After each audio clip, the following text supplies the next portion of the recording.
The human existence can prove difficult, as verified by my assault upon your person, in which you have sustained mortal damage. The means by which I have committed said assault lie within the 8-cartridge capacity firearm upon my belt, which never leaves my person. I am currently not within a state of sobriety, such that I may resort to a strategy of carrying out my offensive from a substantial distance away, utilizing a weapon capable of such an offensive. The effective range of said armament would be comparable to the notoriously elongated whip that is commonly utilized by fictional vampire slayer Simon Belmont, whom the intellectual property Castlevania reserves as its protagonist. From said range, you shall face a fatal projectile assault to the cranium. As evidenced by my previous statements, I am not an individual touted as being amicable, as such many draw likenesses between myself and the piranha plant enemies common within the electronic games of the Super Mario intellectual property,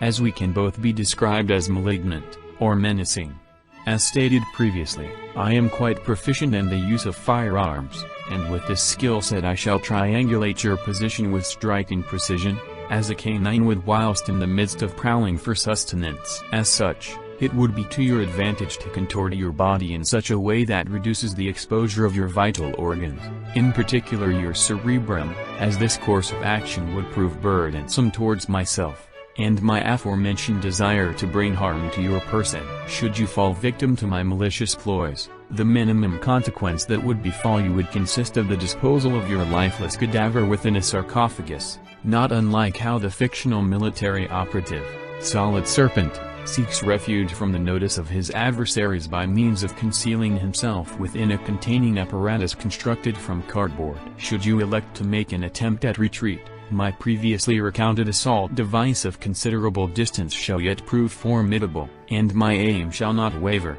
as I have affixed to my device a visual steadying enhancer, which employs advanced light amplification by the stimulated emission of radiation technology to produce a crimson-tinted marking, by which I am able to steady my metacarpus. While the emitted marking resembles in color a certain press-operated component branded with the second letter in the common sequential arrangement of the English lexicon, said component being a device of the controlling apparatus compatible with an amusement-oriented, hexahedral electronic entertainment device. It is not such a thing. In likeness to the fictional Great Lord Roy, of the intellectual property entitled Fire Emblem, whose saber frequently is set ablaze in combat, I too fight with fiery passion on the field of battle, often to the point where I fully deplete the ammunition reserves of my frequently aforementioned firearms. However, gunpowder-driven devices are not my sole means of engaging in combat, as my person has also been blessed with a physically imposing frame, such that should a conflict fall to fisticuffs,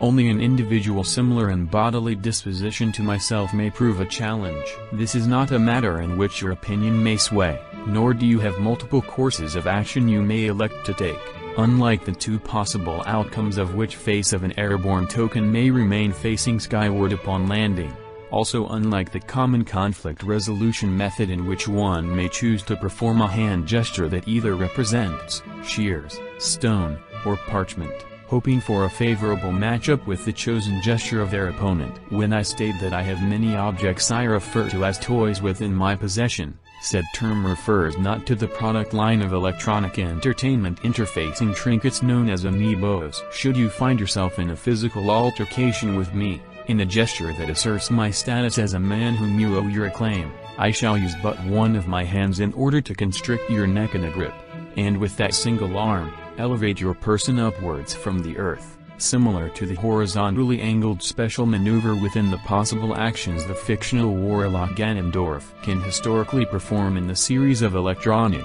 entertainment-oriented battle simulators entitled Super Smash Bros. With such a maneuver performed upon your person, you shall find yourself diminished to atoms. Though loss may have befallen me in past Super Smash Bros. Bouts, such losses came to be for the sole reason that the character of which I hold the highest affinity for, the anthropomorphic lupinoid Wolf O'Donnell, was curiously absent from the past installment in the series. However, Wolf O'Donnell has been reinstated as a selectable persona by which participants may enter such bouts, and as such, I am certain to incur fewer defeats, though many seek to hinder my pursuit of success. Such obstacles do not inflict such devastating complications upon me that I cannot make an immediate recovery, resembling the momentum terminating technique within Super Smash Bros. That is popularly referred to as Tekking. Female dog.